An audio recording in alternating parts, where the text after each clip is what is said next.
তুমি আমাকে ভালোবাসো না কচু? আমার কোন বয়ফ্রেন্ড করে? আমি কি করলাম? জুই, তুমি এইভাবে রেগে যেও না, একটু ঠান্ডা হও, শান্ত হও। আমাকে বলতে দাও, কালকে আমার বার্থডে ছিল, তুমি আমাকে উইশ করছো? আমাকে ঠিক রাত 12টায় কে উইশ করছে? এই শৈবাল। আমি প্রায় সময় ডিপ্রেশনে থাকি। আমার এই ডিপ্রেশন, আমার মন খারাপ কে ঠিক করে বলো তো? এই শৈবাল। তোমাকে মেসেজ দিলে 24 ঘন্টা কেন 2-3 দিনের মধ্যে তোমার কোনো খোঁজ খবর থাকে না, কিন্তু আমি মেসেজ দিলে সাথে সাথে সেটা রিপ্লাই কে দেয়? এই শৈবাল। আমি তো প্রায় অসুস্থ থাকি, মাথা ঘুরে ফিট খেয়ে যাই, আমাকে থাই সুপ এনে কে খাওয়ায়?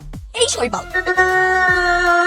তোমার সাথে চ্যাটিং করতে থাকলে তুমি 2-3 মিনিটের বেশি চ্যাটিং করতেই পারো না। বলো আমার চোখ ব্যথা করতেছে, আমার মাথা ঘুরাইতেছে, আমার হাত ব্যথা করতেছে, একদম একদম কত রকমের অজুহাত তুমি দাও, কিন্তু 2-3 ঘন্টা একসাথে আমি মেসেজে চ্যাট করতেই থাকি, কোনো বিরক্ত হয় না। কে সেটা জানো? এই শৈবাল। সেদিন আমার একটা শাড়ি আর কানের দুল ভালো লাগছে, আমি সেটা ফেসবুকের মধ্যে পোস্ট দিছি, সাথে সাথে সেটার মধ্যে লাভ রিঅ্যাক্ট দিছে, আর ওই শাড়ি ওই কানের দুল 1 ঘন্টার মধ্যে আমাকে কে এনে দিছে? এই শৈবাল।